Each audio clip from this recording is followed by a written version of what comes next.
Hi boys and girls, it's Miss Brynna from Playtrip Early On. Thank you for joining me for another bedtime video tonight. I hope you enjoy the reading of The Velveteen Rabbit. Before we start to read, I want you first to climb into bed with your comfy pajamas and snuggle into your blankets and pillows and grab your favorite stuffed animal, because I want you to be as relaxed as possible while we read.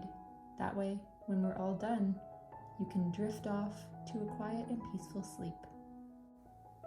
Now we can read the story of The Velveteen Rabbit. A soft and fluffy velveteen rabbit lived in a toy box in a boy's room. Each day, the boy opened the toy box and picked up Velveteen Rabbit, and Velveteen Rabbit was happy. Then, newer, brighter toys came into the toy box. They had special tricks.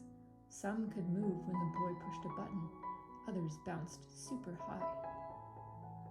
Velveteen Rabbit had no special tricks or buttons. No wonder the boy started to choose those other new toys over him. At night, when the toys were all back in their toy box, the other toys talked with pride about the fine things they could do. Velveteen Rabbit was quiet. There was not much to say. Only one other toy in the toy box was like Velveteen Rabbit. Cowboy Horse was also a soft, fluffy toy, but he was old. Most of his hair was worn away, and he had only one eye left. Cowboy Horse said to Velveteen Rabbit, "Soft toys like us are really the lucky ones. We get loved the most, and when soft toys get loved and loved, we can become real." "What is real?" said Velveteen Rabbit. "Being real is the best," said Skin Horse. "You can move when you want to move. When you are real, if you are loved, you can show your love back." One day, Nana, who took care of the boy, flew open the lid of the toy box. She said in a busy tone, "Oh dear, that walking doggy is missing. I must find something else for the boy." In a second, Velveteen Rabbit was plopped down onto the bed with the boy. This began another happy time for Velveteen Rabbit. Each night, the boy would hold Velveteen Rabbit close in his arms. In the morning, the boy would show Velveteen Rabbit how to make rabbit holes under the sheets.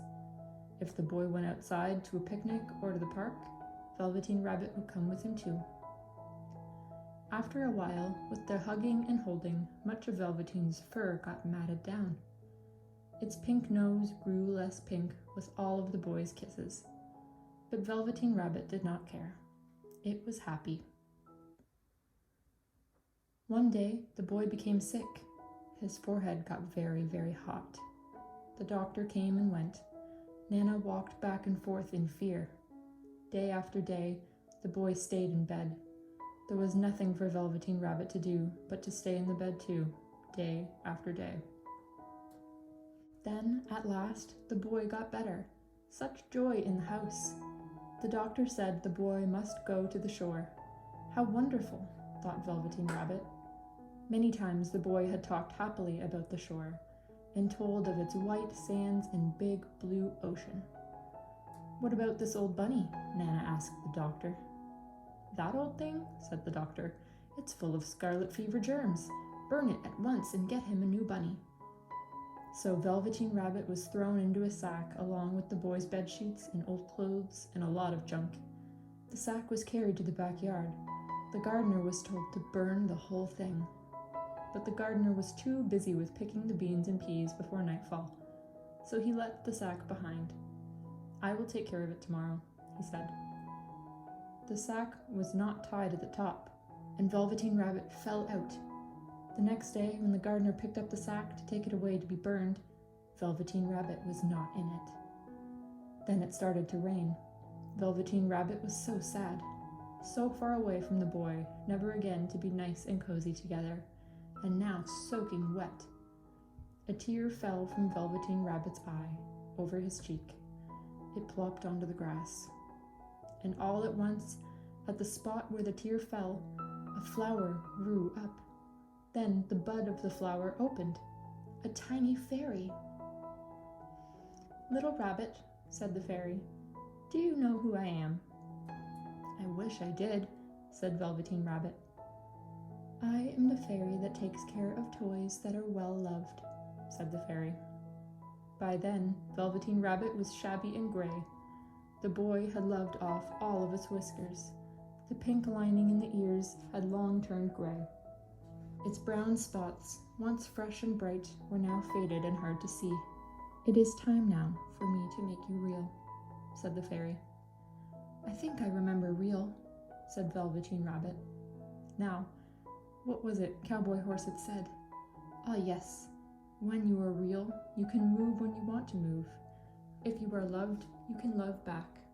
With one touch of the fairy's wand, Velveteen Rabbit felt different, tickly. All of a sudden, one of its 2 legs sewn together tight could move. A fly landed on Velveteen Rabbit's head, and it was itchy. As quick as a wink, that foot was up at the Velveteen Rabbit's head to scratch it off.